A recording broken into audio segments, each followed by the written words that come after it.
Menna Stone, Chapter 1. The lines on her face were like earth that had gone too long without rain. It was a face that told a story, but not one I wanted to hear. She was 100 years old if she was a day. Aunt Frida would like to come for a visit, was the way Mum had opened the family conference a week ago. Aunt who? My sister and I asked simultaneously. You know, Mum insisted. No, we didn't. Your father's aunt, your great-aunt, Mum prodded. She'd asked if she could come and spend some time with us. Why? Again, the questions were more or less unanimous. Unusual, too, since we hardly ever agreed upon anything. Mum shrugged and poured another cup of coffee. Her chin had twitched the way it did when something was bugging her. She said she was old. That's her reason? I asked. I guess so. I really don't know her that well. I haven't seen her since the, funeral. Funeral. My dad. He died 10 years ago. I was 5. It's not the best time for me, between marking papers and working on my thesis. But I didn't know how to say no. It'll only be for a few weeks. A few weeks, Joni said. But we were all thinking it. It's hard enough to get anything done around here as it is. Where'll she stay in this matchbox? I thought the den, Mum answered almost timidly. Joni scared her, I think. Hell, she scared all of us. The den? Joni shrieked. If there had been birds in the trees, they were flying south after that. That's where I paint. It's where I rehearse, Mad, the aspiring actress added. Beth was calmer, but determined. Mom, I have exams coming up too. Pastries and dainties in less than a week. Dad had tons of relatives. Can't she visit them? Apparently she wants to visit us. You girls are not making this easy. I'm sorry if you're not happy with it, but I've told her she's welcome. Your father would have wanted me to do this. Mum drained her coffee like it was a shot of whiskey and left the room. The girls kept on grumbling, but no one asked my opinion. It was accepted that I had no opinion. This was okay because, after 15 years, I'd figured out a few things. For most of my life, I'd known I didn't quite fit. One day, on the Discovery Channel, there was a show about a tribe of Amazons. This mythical tribe was completely female, no guys allowed. All male children were either exiled to live with their fathers or killed.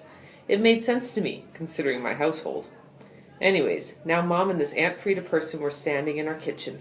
She was about 5'0", with snowy white hair under a plastic rain kerchief, which she untied and tucked away in a neat folds inside her purse. She shook each girl's hand formally and repeated each of their names. She stood straight, looked right into their eyes. And you're Ben. Of course you are. She gave me a big hug. I looked over her head. She only came up to my chest. My sisters' mouths were hanging open, and they were speechless.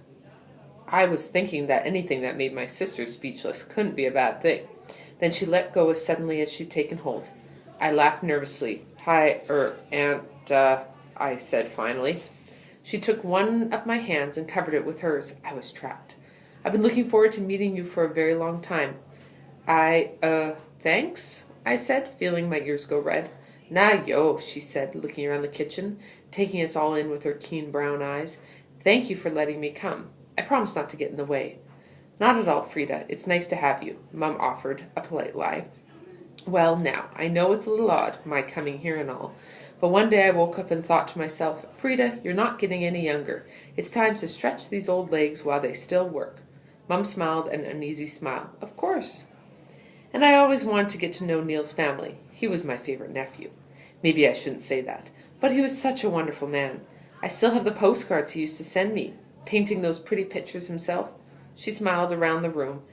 If she'd been a comedian, she would have tapped the microphone and said, Is this thing on? We hardly ever talk about our dad. Only Joni will occasionally refer to him as our Father who art in heaven. And here was this old lady throwing his name around like loose change. Why don't I show you where you'll be staying? Mum finally said. She picked up the luggage and they left. Well, said Beth. Huh, said Mad. Lucky us. We have our own personal Mary Poppins, Joni said, and clomped up the stairs to her room. My sister wears army boots. Beth elbowed me in the stomach. You should have seen your face when she hugged you, Benny. I thought you were going to pass out, said Mad. Poor Benny, they chimed together, like the identical twins they are. I went to my room, closing the door behind me. Nobody would barge in. It was an unspoken rule. I sat down on my bed and wondered what I'd done to deserve one more female relative. It already felt like a boarding school for girls around here. When I was little, I'd want to go to that school. Dress me up? Sure. Put me in one of Mad's backyard plays? Why not? My last official performance was Mad's production of Peter Pan. You'd think my being a boy might have got me a shot at Peter Pan, but that role went to Mad. Beth was Wendy, of course. How about Michael? John? Nope. Both parts went to Joni. And me? I was Tinkerbell. Enough to seriously screw with my precarious male psyche. Eventually I figured out that I was different.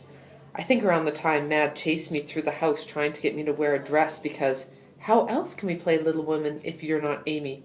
Then I knew it was a question of survival. If I didn't want to spend the rest of my life in a dress, I'd had to run for it. It became really obvious around puberty.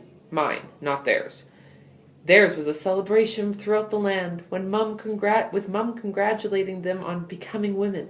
But when my voice started to crack and my hormones showed up, you'd have thought it had just occurred to them that I wasn't a girl. What I remember about that one talk Mum tried to have with me wasn't the words, just the different shades of color that traveled over her face. When she got to nocturnal emissions, it was like watching a sunset.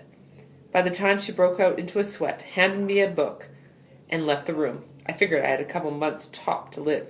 Thank goodness for books is all I can say. Mum took me fishing once, just the two of us. We rented a rowboat and all the equipment up at Salmon Lake.